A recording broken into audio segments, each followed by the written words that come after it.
Hello, friends. I have another story for you today. A story based on a part of our history that is essential for us to remember, and not a very nice part of our history in the way people treated other people.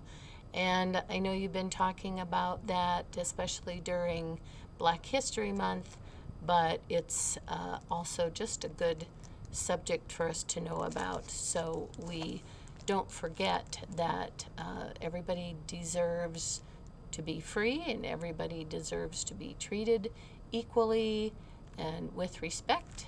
And so we've got so many great books in the library about all of those things. And I picked one today called Runaway Jack. This is by Stuart Lees. If you can remember, there's a big crop in the South that has to be picked by hand back before cotton picking machines were invented. And it was a very hard job. Tore up your hands, and you just needed to get big baskets of cotton before you could finish for the day. Runaway Jack. Grandpa, what's this? Isaac was staring into his grandfather's cabinet.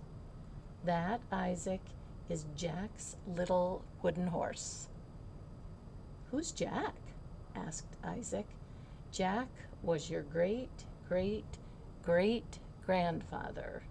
Sit down and I'll tell you the story. Jack always looked out for his kid sister Molly. As babies, they'd been taken from their ma and pa and sold. This was back in the days of slavery. Their new master was a tobacco planter in Mayfield, Kentucky. He had the two children raised by a kindly couple called Rachel and Daniel. Rachel worked in the big kitchen, and Daniel looked after the master's stables. The two children enjoyed helping out. They were better off than most, I guess, but all that was about to change. The sun was rising as a wagon bounced and rattled its way out of the estate. Where are they taking us, Daniel? Asked Jack. Daniel looked up. There were tears in his eyes. To the courthouse, Jack, he said. We're all going to be sold to settle the master's debts. That night, Jack pressed something into Molly's hand. I've made this for you, Molly. If we get split up tomorrow, it will remind you of me. And Molly opened her hand and saw lying there a small wooden horse.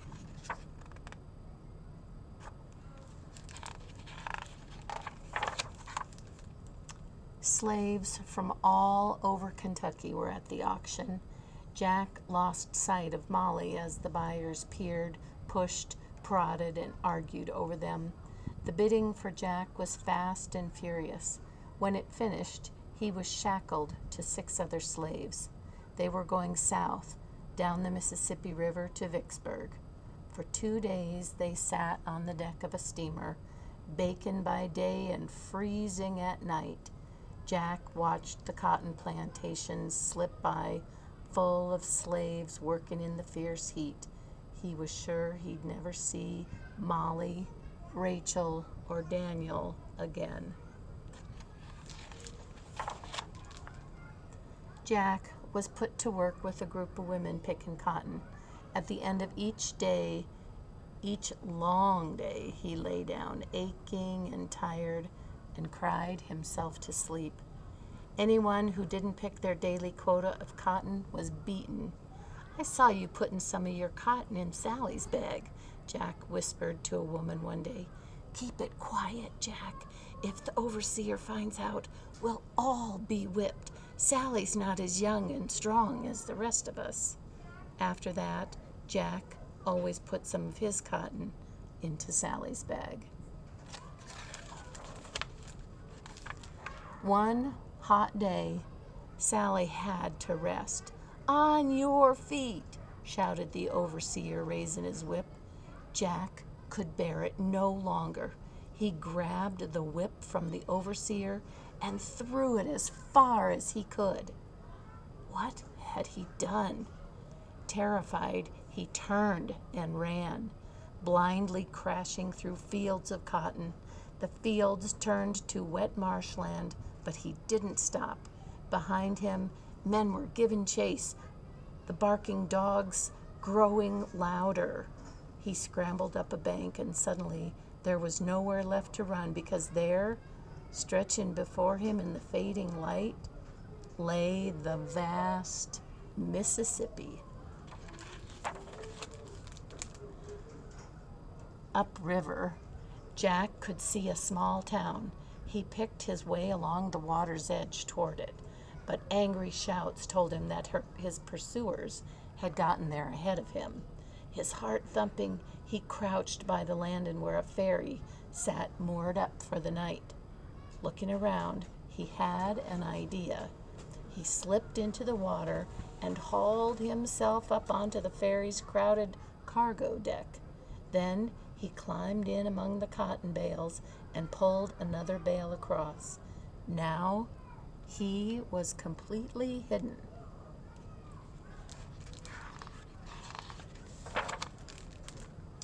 Soon the silence on board was shattered. Jack held his breath as a voice close by boomed, "Search this area." All at once, Jack's hiding place was flooded with moonlight. As a bale was lifted, Jack looked up startled. Above him, an equally surprised young face looked down, and then, without a word, the bale was replaced. You see the face of the person who discovered Jack? Jack waited until all was quiet again before daring to poke his head out. But immediately he froze. Someone was behind him.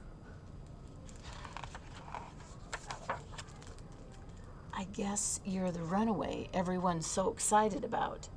It was the young face from earlier. Jack nodded. "Listen," said the boy. "Nearby, there's some folks called Quakers. They might help you get up north."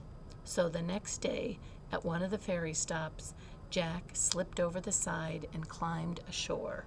He waited until sundown, and then he struck out across country.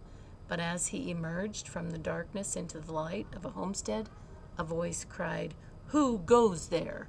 And a hand held him firmly by the shoulder.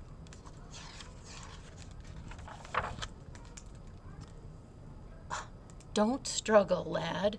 We won't harm thee. We're Quakers," said the man. "We're keeping watch for slave hunters.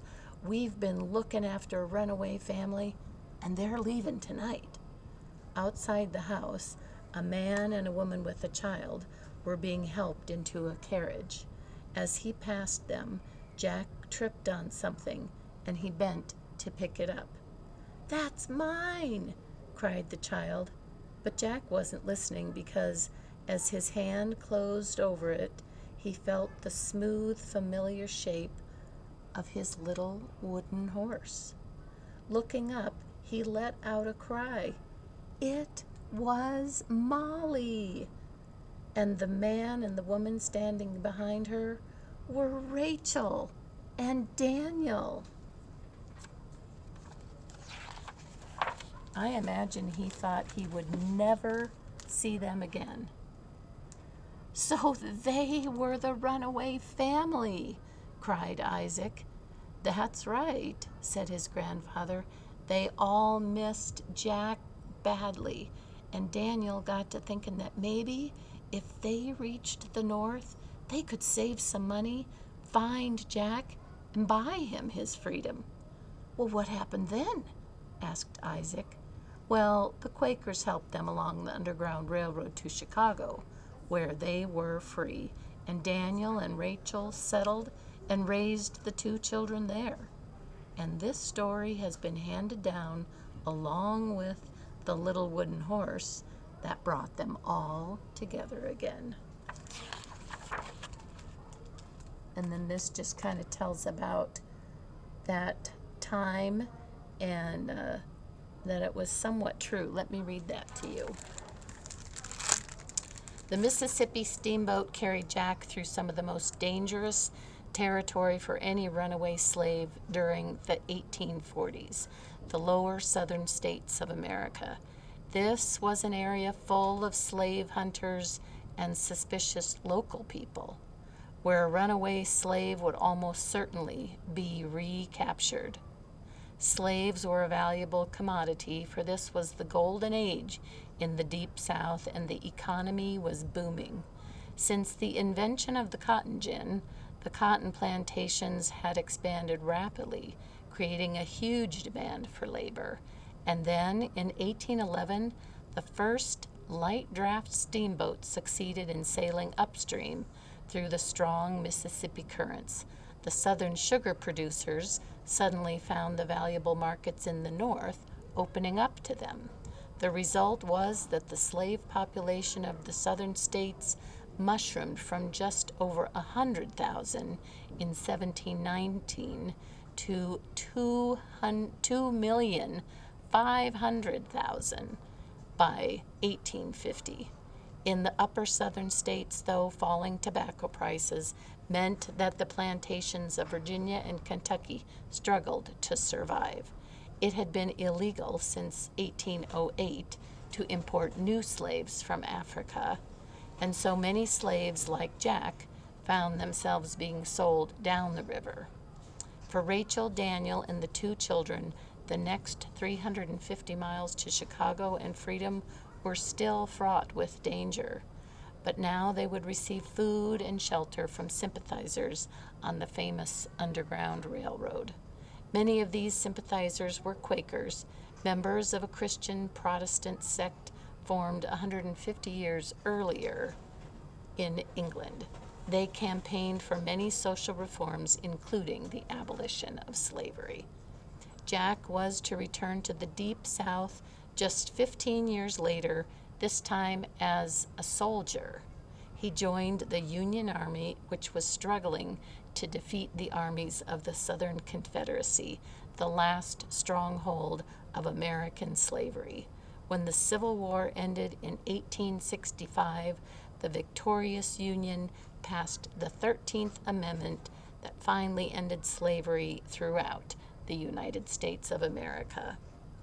And thank goodness for that. That was a horrible time when people felt that it was okay to own other people.